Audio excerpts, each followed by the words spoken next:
Assalamualaikum warahmatullahi wabarakatuh. Selamat datang kawan-kawan semua di channel Riam Biru. Terima kasih banyak untuk kawan-kawan yang sudah berkenan hadir di channel ini, dan pada kesempatan kali ini ada satu cerita datang dari Mas Saiful di Wonogiri.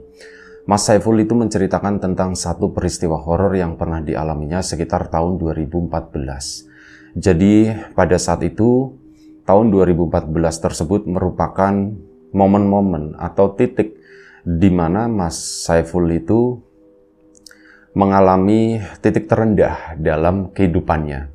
Jadi Mas Saiful itu ya belum lama menikah, punya seorang anak, anaknya itu berusia sekitar 4 tahun, perempuan. Awalnya kehidupan itu baik-baik saja, tapi memang ada satu kejadian yang menimpa Mas Saiful. Jadi waktu itu Mas Saiful sendiri mengalami kecelakaan kerja, dan ya karena itu memang dapat santunan untuk pengobatan dan sebagainya, tapi karena itu tadi ada cacat yang nggak terlihat gitu ya. Akhirnya Mas Saiful cara bekerjanya pun nggak optimal. Jadi banyak kurangnya gitu, nggak sehebat sebelumnya.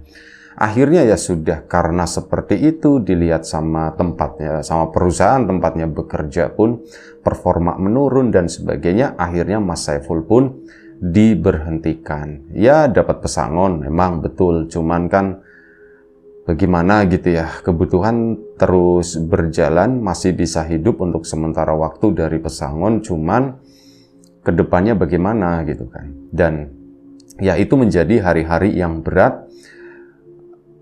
Mungkin sebulan 2 bulan awal itu baik-baik saja, tapi makin kesana ini istrinya gitu ya makin sering ngambek lah, sering marah-marah gitu ya, bahkan sering pergi tanpa izin kayak gitu. Nanti pulang malam Mas Saiful juga nggak tahu perginya kemana. Mas Saiful ya marahin, tentu saja yang ada itu nanti ribut. Wis pokoknya kehidupan itu mulai berantakan. Dan di kondisi tersebut, puncak-puncaknya itu apa? Istrinya Mas Saiful itu benar-benar pergi, nggak balik lagi. Mohon maaf, habis makan gorengan gitu. Nggak balik lagi dan ninggalin anaknya juga. Dan untuk setelah beberapa waktu, Mas Saiful akhirnya tahu kabar kalau istrinya itu ternyata udah demenan lagi gitu ya, maksudnya udah sama intinya pria lain lah, meskipun waktu itu mereka belum bercerai. Ya akhirnya sudah diceraikanlah istrinya tersebut. Mas Saiful kan ya makin pusing gitu, istri ndak punya, rezeki pun lagi mampet seperti ini, anakku bagaimana gitu ya. Dan mungkin hal seperti ini dirasakan nggak cuman oleh Mas Saiful ya, tapi banyak bapak-bapak, banyak pria-pria di luaran sana yang mengalami hal serupa seperti ini. Mungkin masalahnya berbeda, tapi apa yang dirasakan bebannya itu kurang lebih sama. Nah, merasa pusing, bingung, seminggu 2 minggu setelah perceraian tersebut, Mas Saiful itu benar-benar nggak keluar rumah gitu ya. Udahlah, aku main sama si Rini anakku itu gitu. Ya keseharian itu cuman main sama si anak sambil nangis di situ. Ini bagaimana ya, aku bagaimana ya. Sampai puncak-puncaknya itu tadi seminggu 2 minggu pusing udah nggak kuat gitu ya. Akhirnya ya Mas Saiful itu kan sebelumnya tinggal di rumah mertua gitu kan, ada bangunan sendiri, cuman itu milik mertuanya, tepat di sebelah mertua tersebut. Nah karena memang sudah berpisah sama istrinya, jadi ya sudah Mas Saiful nggak enak tinggal di situ terus kan, akhirnya memilih balik ke rumah orang tuanya. Anaknya Rini pun diajak ke sana. Setelah 2 minggu itu tadi berdiam diri di rumah, malu sama tetangga juga, malu ditanya-tanya atau bagaimana, mendingan aku berdiam diri di rumah, ngurusin anakku ini, si Rini, nemenin dialah. Mungkin ini waktunya aku buat ngabisin waktu bersama anakku ini gitu kan. Akhirnya dimaksimalkan seperti itu. Yang namanya orang stres itu kan akhirnya nggak kebendung ya, nggak tahan. Mas Saiful pun memutuskan ngomong sama orang tuanya, "Pak, Bu, aku titip Rini ya," katanya. "Loh, Pul, kamu mau apa?" gitu kan. ya nggak mau apa-apa gitu kan. Wis kamu nggak usah macem-macem, kata ibunya tuh begitu. Dikiranya Mas Saiful itu mau bunuh diri gitu ya. Enggak, bukan itu. Dikiranya tuh mau itu, nih nggak tahu nih kata ini tuh nanti kena sensor atau enggak ya. Wis pokoknya kayak gitu ya. Apa namanya? Dikira orang tuanya itu akan melakukan hal semacam itu, tapi kan bukan. Bu, enggak bu, aku ndak mau yang begitu-begitu gitu kan. Ya maksudnya kamu nitipin Rini itu apa katanya. Ya enggak, maksudnya aku mau keluar, kata si Mas Saiful. Barangkali ya aku ndak tahu sehari, 2 hari, 3 hari aku nggak pulang, kata Mas Saiful gitu. Oh begitu, ya wes, sini ndak apa-apa Rini sini gitu kan. Akhirnya sudah, Rini pun dititipkan ke orang tua. Mas Saiful hari itu pun pergi, bawa tas, bawa beberapa helai pakaian, dan dia ndak tahu mau pergi kemana. Uang pun udah diserahin ke ibunya, Bu, ini nanti buat kebutuhan Rini. Mas Saiful itu megang cuman sedikit gitu ya. Dan ya nekat lah Mas Saiful itu keluar dan memang belum tahu tujuannya kemana. Dan sebelum kita lebih jauh ke dalam cerita, mohon izin mau promo bawang gorengnya biji terlebih dahulu. Baru ingat kalau lagi syuting begini ada stok yang belum diupdate, udah habis kayaknya. Kawan-kawan terima kasih banyak. Oh ya, bawang gorengnya biji sebutin dulu gitu ya. Bawang goreng renyah, kualitas premium tentu saja, rasa tidak diragukan, bawang kebahagiaan. Siapapun yang makan bawang ini, insya Allah gitu ya, akan menemukan kebahagiaan tersendiri. Tanpa campuran apapun tentu saja. Dan untuk kawan-kawan yang kemarin sudah sempat memesan, terima kasih banyak atas pesanannya. Untuk kawan-kawan yang belum sempat memesan, dia ditunggu pesanannya. Dan untuk kawan-kawan yang sudah mampir di channel Lapak Horor, ini kaos airnya dipakai lagi. Terima kasih banyak atas support dan dukungannya. Terima kasih banyak udah mantengin cerita-cerita lama di sana gitu ya. Monggo yang belum mampir ya ditunggu kedatangannya. Itu aja, kita lanjut cerita dari Mas Saiful. Mas Saiful pergi meninggalkan rumah, nggak tahu arah dan tujuannya kemana, dan waktu itu yang terlintas di kepalanya itu bukan ke arah perkotaan. Ke arah perkotaan aku mau ngapain ya, aku nggak ada tujuan, aku mau ngelamar kerja di mana gitu ya. Itu nggak ada tujuan sama sekali. Dan memang itu tadi, Mas Saiful kan sudah cacat ya, tanda kutip. Kakinya itu kan jadi pincang waktu itu, dan lah dia nggak ngerti gitu ya, mau ke kota aku juga mau ngapain, orang kayak aku nyari kerja ya pasti susah gitu ya, nyari kerja di mana apa ya, udahlah aku tak merenung dulu, pikirnya si Mas Saiful. Akhirnya apa, dia memutuskan untuk pergi ke area hutan sana, ke area hutan di belakang kampungnya, bukannya ke kota ke depan tapi malah ke belakang. Ditanya sama beberapa warga waktu itu, Pul, baru kelihatan katanya. Oh iya Wak, gini kan. Mau kemana Pul gitu? Mau ada janjian sama orang di belakang situ. Oh, ya wes katanya, tetangga ketemu nyapa sempet gitu kan. Akhirnya Mas Saiful pun kesana sendirian, memasuki area hutan tersebut.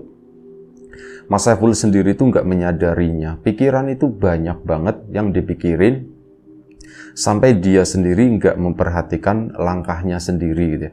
Dia pun terus berjalan ke sana gitu kan, nggak tahu posisinya di mana, lokasinya di mana, cuman ngikutin itu aja. Bahkan apa, dia itu melihat ada, ini kan jalanan kampung, jalanan orang biasa ke situ itu masih diakses sama orang ya. Itu kan relatif lumayan cukup jelas, relatif lumayan cukup tampak. Sampai pada suatu saat Mas Saiful itu mendengar ada suara-suara. Ada suara orang ngobrol itu di sebelah kanan. Sama ada yang di depan sana. Ya Mas Saiful tidak mau ketemu sama orang dia itu mau merenung niatnya. Dia pun ambil ke kiri, menghindari suara tersebut. Dan terus ke sana ke kiri. Sampai tidak tahu itu ketemu jalan hewan atau jalannya orang. Dia pun mengikuti jalan tersebut dan tibalah Mas Saiful itu di mulut sebuah gua. Ada gua kecil, ya disebutnya gua oke lah, dalamnya itu paling 2 meter. Guanya tuh kecil, setinggi cuma 1 meter doang. Mas Saiful saat mau masuk begini pun dia harus merunduk gitu ya. Dia pun, ada gua di sini. Mohon izin ngopi dulu sebentar.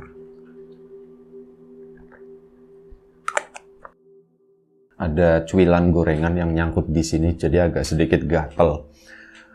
Nah, Mas Saiful nemuin gua itu tadi, ada gua di sini. Dia pun akhirnya, apa aku istirahat di sini aja gitu ya. Dia memutuskan untuk memasuki gua tersebut, dan di dalamnya itu relatif lumayan cukup bersih. Mulutnya setinggi 1 meter, dalamnya ke sana paling sekitar 2 meter, nggak terlalu ini ya. Dan gua tersebut itu posisinya juga agak lumayan cukup tinggi, jadi nggak benar-benar datar di bawah banget. Adalah sekitar 30 sentian. Mas Saiful pun harus ke sana, ngangkat kakinya buat masuk. Dan ini bersih di situ. Ini bekas tidur orang atau bagaimana ya? Ditek tek tek tek, oh dinding-dindingnya itu batu. Dan akhirnya sudah, Mas Saiful pun istirahatlah di situ, diem gitu ya, duduk, terus tiduran gitu di sana, golar, perut lapar. Mas Saiful udah bawa bekal, bawa beberapa roti, dimakanlah roti itu, minum, dan mungkin karena kepala yang sebelumnya itu terlalu lelah, otak yang bekerja terlalu keras, stres tinggi. Mas Saiful pun entah kenapa di tempat itu, dia sedikit demi sedikit itu kayak pikirannya itu jadi sedikit tumpul gitu ya. Yang tadinya overthinking, yang tadinya dipikirkan berlebihan, itu tuh kayak hilang, ditelan ketenangannya sendiri gitu. Dan akhirnya Mas Saiful pun ngantuk efeknya. Dia ngantuk dan akhirnya dia pun tertidur. Tertidur bener blek gitu kan, gak inget apapun, gak mimpi apapun. Tahu-tahu bangun-bangun yo kaget, gara-gara apa, bangun itu udah gelap, udah malam hari. Masa udah malam, gelap banget kayak gini. Diinget-inget aku aku di gua, di begini-begini kelihatan. Nah, ini di pintu guanya di depan sana itu kan ada lah area perkotaan gitu ya. Ini cahaya lumayan, langit itu lumayan cukup terang, jadi kelihatan mulut gua tersebut. Dan Mas Saiful duduk, aku kok tidur di sini ya, di gua ya. Dia pun akhirnya keluarlah dari tempat tersebut. Aku ini posisinya di mana dia tuh nggak inget. Tadi siang itu kan jalan ngasal aja gitu. Ini posisiku ada di mana aku nggak ngerti. Mau nggak mau Mas Saiful ya, daripada aku nyasar pulang atau bagaimana, itu bahaya kan. Apalagi dengan kondisi kaki yang semacam itu. Akhirnya dia pun memutuskan masuk lagi ke dalam gua, duduk di depan mulut gua di sana. Tiba-tiba dari arah kanan itu ada yang melintas. Ada seorang kakek-kakek. Itu pakaiannya tuh hitam semuanya. Normal kayak orang biasa, cuman warna bajunya pakaiannya itu gelap. Itu lewat di depannya Mas Saiful. Mas Saiful pun lihat samar-samar.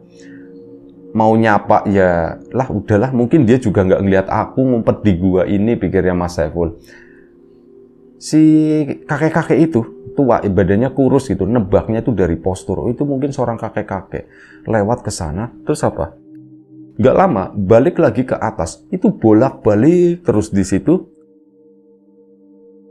sampai akhirnya si kakek tersebut itu ngelongok di mulut guanya. Mas Saiful udah mulai agak masuk ya, ngelongok begini, udah bangun? Ditanya begitu, kamu udah bangun katanya. Kamu udah bangun Mas, anggap aja begitu ya. Kamu udah bangun Mas?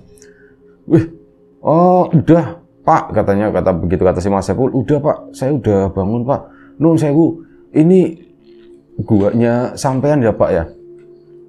Iya, itu guaku, kata si kakek tersebut. Wah, maaf Pak. Mas Saiful pun akhirnya keluar dari gua tersebut. Enggak apa-apa, kalau mau istirahat di situ ya enggak apa-apa, kata si kakek itu. Terus Pak, tapi barangkali Bapak mau make gitu ya. Cuma pas dilihat manggil Bapak kok kesannya terlalu muda gitu ya. Mbah, akhirnya diganti sama si Mas Saiful. Mbah, barangkali mau dipakai, monggo silahkan. Nanti saya cari tempat lain aja. Enggak apa-apa, gantian sesekali. Aku itu ya tiap hari tinggalnya di situ. Bosen, kata si Mbah. Udah, kamu istirahat aja di situ. Loh, ini enggak apa-apa Mbah. Iya, enggak apa-apa, kata si Mbahnya. Pakai aja di situ. Nanti kamu istirahat aja dulu di sini. Oh iya Mbah, matur nuwun, tapi Mas Saiful belum masuk, tasnya masih di dalam di sana ya. Kamu kenapa? Ditanya sama si Mbah. Kenapa apanya Mbah? Kenapa kamu sampai di tempat ini? Kata si Mbah. Saya ndak tahu Mbah, tadi saya itu jalan nyasar ngasal aja, kata si Mas Saiful. Maksud saya itu bukan seperti itu, bukan masalah jalan nyasar atau apa, tapi apa yang membawamu ke tempat ini. Mas Saiful itu mikir, nggak ngerti maksudnya itu apa. Nun sewu Mbah, saya nggak ngerti maksudnya itu apa sih Mbah. Maksudnya tuh begini, orang datang ke sini tuh ya nggak semata-mata datang ke sini, pasti ada penyebabnya. Penyebabnya ya nggak jauh, entah di rumah, entah di jalan, entah di pasar, entah di tempat kerja. Akhirnya mereka berjalan ke sini. Mas Saiful masih belum nangkep. Perasaan aku ke sini tuh nggak sengaja, intinya begitu yang ditangkap Mas Saiful gitu ya. Aku itu nggak sengaja Mbah ke sini Mbah. Iya, maksudnya apa yang membawamu pergi ke sini? Ngapain kamu ke tempat ini, ke alas ini, ke hutan ini? Oh, itu Mbah. Iya Mbah. Saya itu lagi pusing, kata si Mas Saiful. Pusing kenapa? Anu Mbah, cerita semuanya. Mas Saiful pun sambil nangis waktu itu ceritanya. Aku begini Mbah, aku ditinggal pergi sama istriku. Aku udah punya anak 4 tahun, perempuan namanya Rini.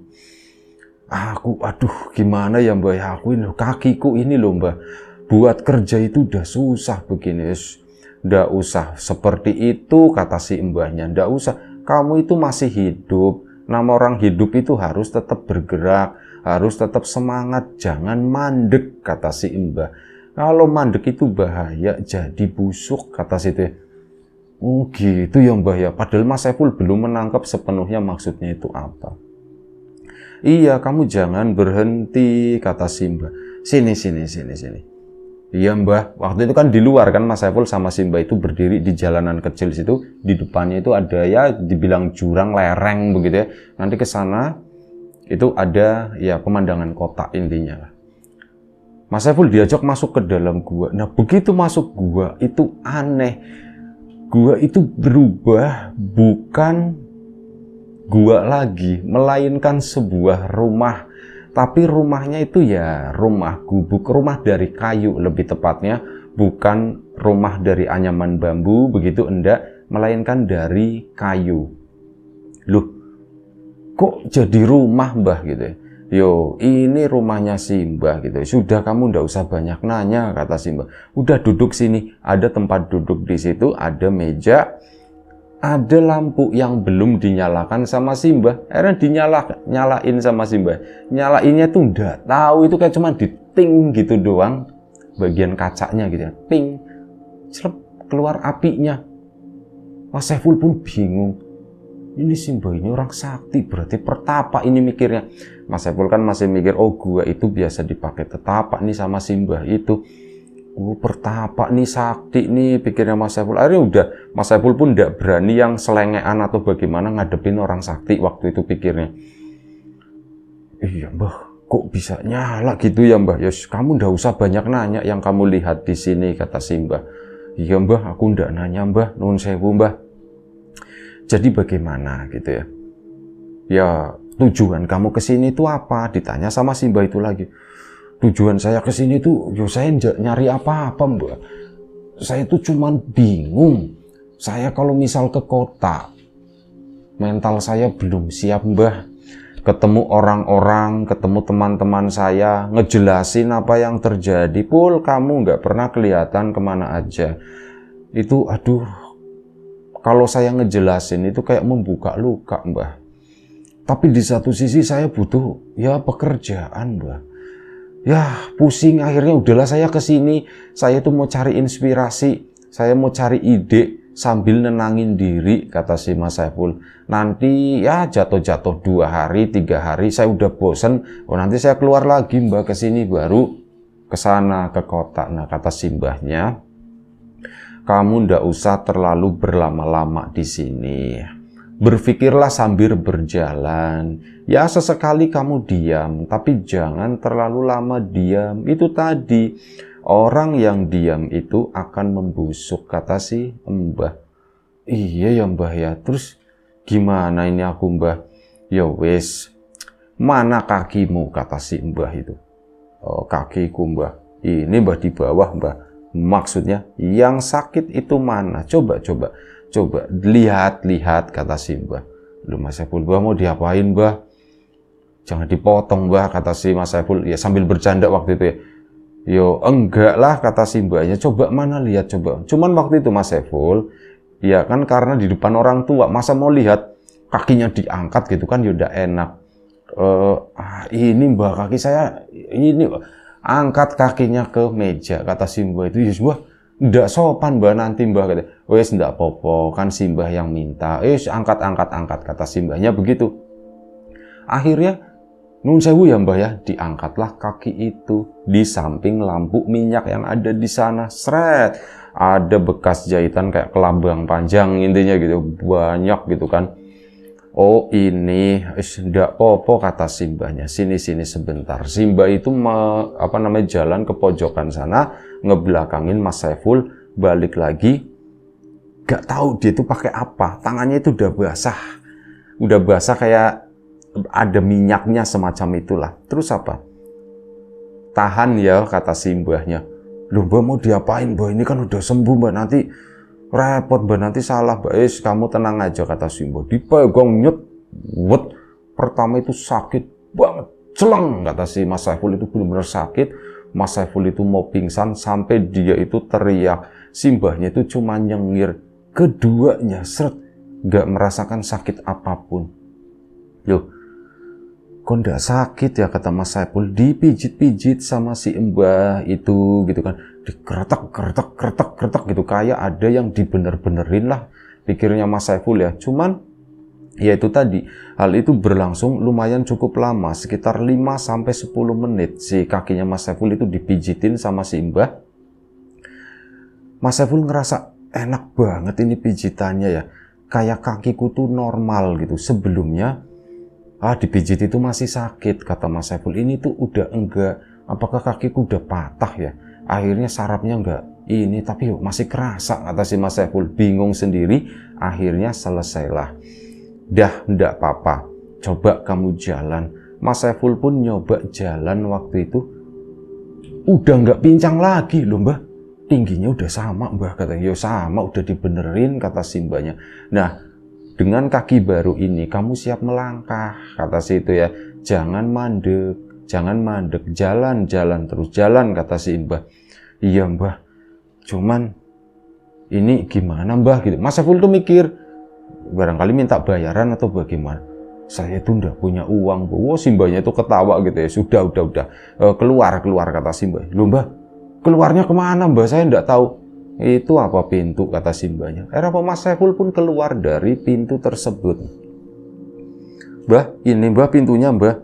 Ini nanti tembus ke gua Mbah. Iya, tembus ke gua, kata si Mbahnya begitu. Akhirnya apa? Keluarlah Mas Saiful. Dibuka, cuman Mbah, gelap Mbah. Sudah, kamu jalan aja. Mas Saiful jalan ke sana nggak ngelihat apapun. Tangannya begini ya. Dia meraba pun nggak ketemu apa-apa. Tahu-tahu duk, kepalanya itu kepetuk dan dia udah berada di dalam gua itu lagi, melihat mulut guanya. Aku di dalam gua, cuman di belakang itu nggak ada pintu itu. Ini kemana sih? Pas digini-gini, itu ya dinding gua tersebut. Orang Mas Saiful keluar. Ini apa ya, si Mbah itu setan atau bukan ya, kata si Mas Saiful. Nah, setelah Mas Saiful keluar di gua tersebut dalam kondisi yang ya dibilang ketakutan gitu ya, si Mbah itu tuh bukan nongol, suaranya tuh kedengeran dari gua ya. Udah, kamu jalan sana. Kalau ndak istirahat dulu, istirahat di sini di gua ini. Besok kamu jalan, besok kamu pulang. Jangan berlama-lama di sini, kata si Mbahnya itu begitu. Jimbah. Ya Mas Saiful ketakutan dan akhirnya dia memang nggak mau tidur di gua ya, karena takut guanya tahu-tahu nutup sendiri, dia nggak bisa pulang.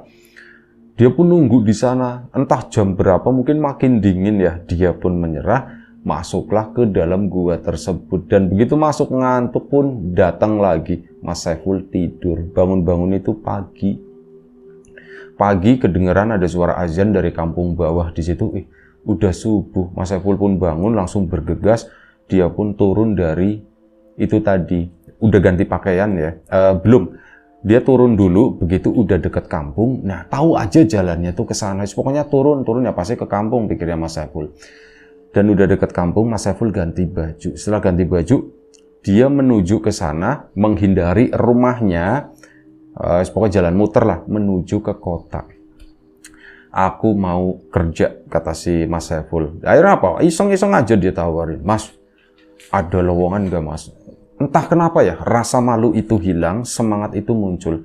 Mas, ada lowongan. Waduh, lagi ndak ada Mas. Oh ya wis, makasih Mas. Muter lagi ke sana, sampai Mas Saiful itu ketemu sebuah toko buah di situ. Mas, ada lowongan ndak katanya? Lowongan Mas, sampai nyari kerja Mas. Iya, saya nyari kerja. Ya wis, kebetulan kerja di sini aja katanya. Cuman ya bayarannya ndak banyak Mas. Udah apa-apa kata Mas Saiful gitu ya. Akhirnya sudah bekerjalah di sebuah kayak gerai buah gitu ya. Di situ Mas Saiful pun diajarin begini dan ceritalah si tuan rumah si bosnya itu, Mas, ini jadi biasanya ini saya pegang sendiri, cuman istri saya itu baru lahiran, bayi masih kecil dan sukanya kayak gitu ring-ringan, makanya saya ya butuh inilah biar saya tuh bisa bolak-balik dengan bebas katanya. Oh iya Mas. Akhirnya Mas Saiful bekerja dengan tekun di sana. Alhamdulillah ada penghasilan, meskipun tidak banyak, tapi itu mencukupi hidup Mas Saiful sama si Rini gitu kan. Selama bertahun-tahun, sekitar 2 tahun, Mas Saiful pun diserahin sama si orang itu. Kamu buka lagi deh katanya di sana. Tapi modalnya, modalnya aku katanya Bu. Akhirnya Mas Saiful pun dimodalin sama itu. Buka lagi, bagi hasil lah. Cuman pendapatannya itu memang lebih besar daripada dia bekerja gitu ya. Kayak semacam ya 2 kali lipatnya lah. Ya dari situ Mas Saiful pun bersyukur, nggak habis-habisnya berpikir, aku gara-gara begini aku bisa ngangkat-ngangkat buah lagi. Kakinya udah sembuh ya. Aku ngangkat buah bisa, gerakanku cepat, dan aku nggak ada keluhan apapun gitu ya. Aku diberi sehat begini, aku dikasih kesempatan buat bekerja lagi, alhamdulillah gitu. Akhirnya itu benar-benar dijalani sama Mas Saiful, diterima sampai ya gitu pelan-pelan kehidupannya Mas Saiful pun mulai membaik. Mengenai mantan istrinya yang meninggalkan Mas Saiful, itu kondisinya ya mengenaskan lah katanya. Ya hidup di lebih miskin dari Mas Saiful dan dia itu dengar-dengar udah kawin cerai beberapa kali gitu ya, dan anaknya juga nggak tahu ada berapa gitu, dan udah pindah bukan di Wonogiri lagi. Itu cuman selentingan-selentingan yang didengar oleh Mas Saiful. Dan seiring berjalannya waktu, Mbak Rini juga udah lumayan cukup gede. Mas Saiful pun akhirnya ya namanya orang gitu ya, ketemulah dengan salah satu pelanggannya waktu itu, dan pelanggannya itu masih saudara sama bosnya. Mungkin kayaknya dijodohin kali, tapi nggak ngaku si bos. Dan akhirnya Mas Saiful menikah lagi, dan kebetulan alhamdulillah si istrinya ini sama Rini itu cocok gitu ya. Mereka tuh ya udah kayak teman aja. Ya itulah satu kenikmatan yang didapat oleh Mas Saiful setelah sekian lama lumayan cukup menderita ya. Akhirnya ada gongnya di sana. Ya hal itu pun dibumbui dengan peristiwa-peristiwa horor saat Mas Saiful itu di dalam gua sana. Itu aja, terima kasih Mas Saiful atas ceritanya. Kawan-kawan di rumah juga terima kasih banyak atas support dan dukungannya, apapun itu, kawan-kawan subscriber, kawan-kawan membership, kawan-kawan yang udah kasih support dalam bentuk super thanks ke Riam Biru. Terima kasih banyak kawan-kawan yang udah ngasih like, udah nge-share yang lainnya, kawan-kawan yang udah ninggalin komentar juga terima kasih banyak. Kawan-kawan yang sudah memesan bawang gorengnya Wiji, tentu saja terima kasih banyak. Yang belum memesan ditunggu pesanannya, dan doa terbaik dari kami untuk kawan-kawan semua. Semoga selalu diberi kemudahan dalam hal apapun, termasuk kemudahan dalam hal rizki, yang sakit segera diberi kesembuhan, yang sehat tetap dijaga kesehatannya. Baik, sampai jumpa di episode selanjutnya Riam Biru, jaga kesehatan kawan-kawan semua. Assalamualaikum warahmatullahi wabarakatuh.